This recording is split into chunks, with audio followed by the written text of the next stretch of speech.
I never knew this could ever happen in this life. Being in my friend's house with her father of all people and having things take such a wild turn. If someone had told me, I would have laughed, but this was different. It all started on what I thought was going to be a normal day. You know how it is when you visit a close friend, just a chill afternoon, probably gossip about random stuff, watch some TV, and relax. That was the plan, at least. My friend had invited me over because it had been a while since we hung out, and I thought it would be nice to catch up. When I got to her house, things seemed normal enough. Her father was home, which didn't feel out of place or anything. I mean, I'd seen him before, and it wasn't like he was a stranger to me. He was always polite, just a regular dad figure. But for some reason, from the moment I walked in that day, something felt off. I couldn't quite put my finger on it, but you know that weird feeling you get when something's just not right? Yeah, I had that. We were all sitting in the living room, just chatting casually. It was the typical small talk. How have things been? What have I been up to? And so on. Then my friend gets a phone call. She tells me she has to step out for a bit, but she won't be long. I didn't think much of it at the time. I mean, it's her house. I've been there before, and it's not like I'm uncomfortable with her dad around. So she leaves, and it's just me and him. I tried to keep the conversation light, the usual stuff, work, school, life. But after a while, the dynamic changed. He started asking more personal questions, like about my love life and whether I had a boyfriend. I figured he was just being friendly, but there was something in the way he asked that made me feel uneasy. I tried to brush it off, answering his questions without giving too much detail, but then the compliments started. He mentioned how I've grown up into such a beautiful young woman, which, again, didn't seem too odd at first. But then he said it again, and it started to feel weird. I shifted in my seat, trying to change the subject. I asked about his work, his hobbies, anything to steer the conversation away from me, but he kept bringing it back. It was subtle at first, but then the compliments became more direct, and they started to feel more like flirtation than anything else. I didn't want to overreact, so I just smiled awkwardly and tried to laugh it off. Maybe I was reading too much into it, right? I mean, he was my friend's father. Surely he wasn't actually flirting with me, was he? Then he started inching closer on the couch. At first, it was just a slight shift in his position, but before I knew it, he was sitting right next to me. My heart started racing, but I didn't know what to do. I didn't want to be rude or make things awkward, so I stayed put, hoping he'd back off, but he didn't. Instead, he leaned in even more, his eyes lingering on me in a way that felt completely inappropriate. I could feel the tension rising in the room, and it was starting to make my skin crawl. Every instinct was telling me that something wasn't right, but I still tried to play it cool. I shifted slightly, putting a bit of distance between us, hoping that would send a clear signal. But instead, he seemed to take it as an invitation to keep going. His compliments became more and more forward, like he wasn't even trying to hide his intentions anymore. He told me how attractive I was, how much I had changed since he last saw me, and how any guy would be lucky to have me. I forced a nervous laugh, desperately trying to steer the conversation in another direction. I kept glancing at the clock, wondering how much longer my friend would be gone. The minutes felt like hours. It was just me and him in that house, and I was starting to feel trapped. I didn't know how to get out of the situation without making it more uncomfortable than it already was. Then he did something that made my stomach drop. He reached out and brushed a strand of hair away from my face. It was such a small gesture, but the way he did it, with that look in his eyes, sent a chill down my spine. I froze. For a second, I couldn't move or speak. My mind was racing, trying to figure out what to do, how to get out of there without causing a scene. I didn't want to overreact, but at the same time, I knew this was crossing a line. He leaned in closer, and I could feel the heat radiating from his body.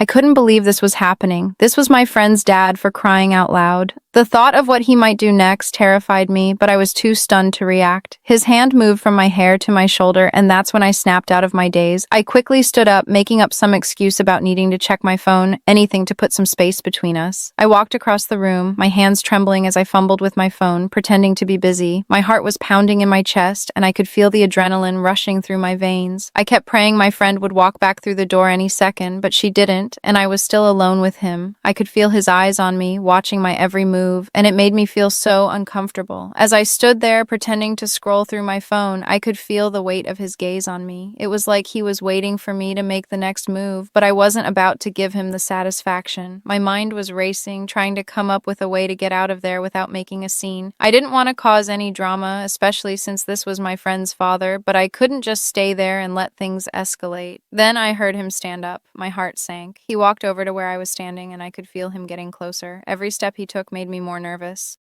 I could feel his presence right behind me, and then I felt his hand lightly touch my arm. It was gentle, but in that moment, it felt like 1,000 pounds of pressure. I froze again, unsure of what to do. Should I confront him? Should I just run out of the house?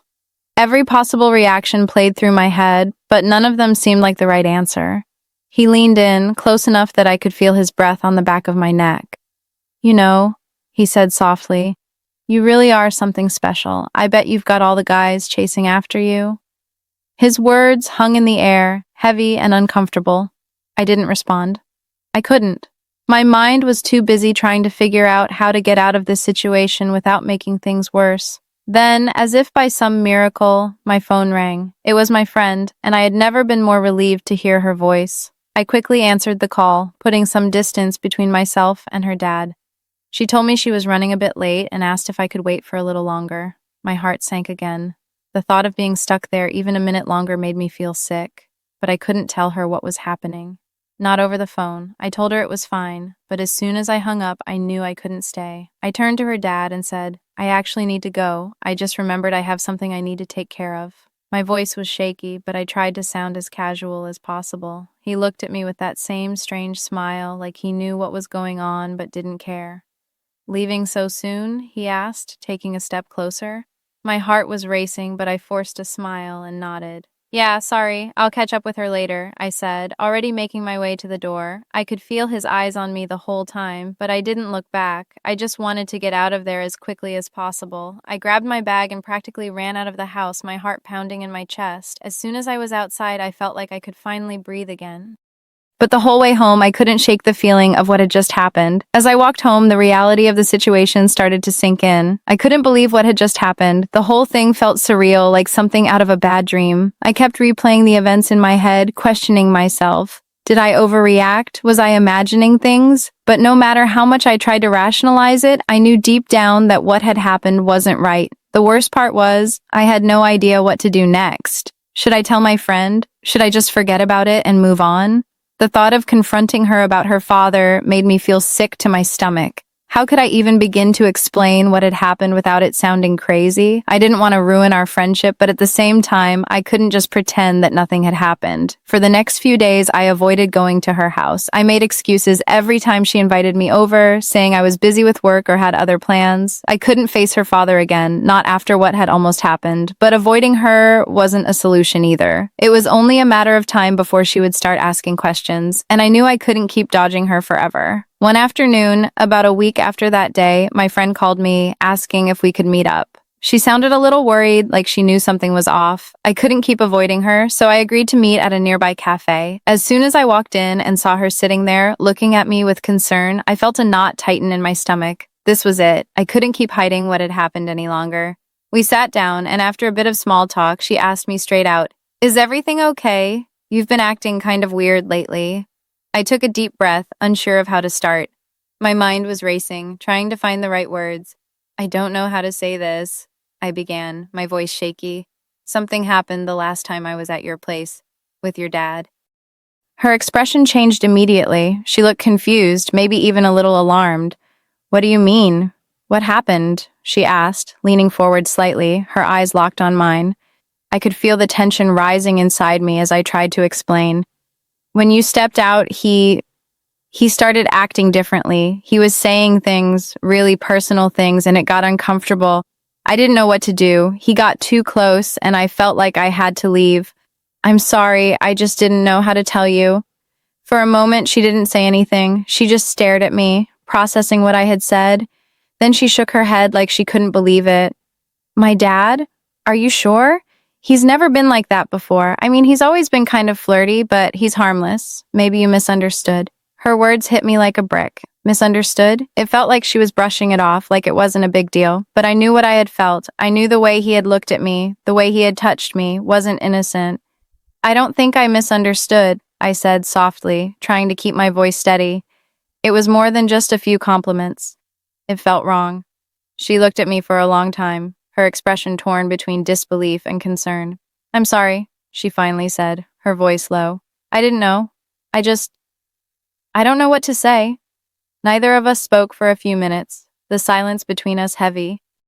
I could tell this was hard for her to hear, and I didn't blame her for being in shock. After all, this was her father we were talking about. I'm not trying to ruin anything, I added quickly, feeling guilty for even bringing it up. I just didn't know how else to handle it. She nodded, still looking conflicted. I get it. I just need some time to process this. We ended the conversation there, and I left the cafe feeling a mixture of relief and guilt.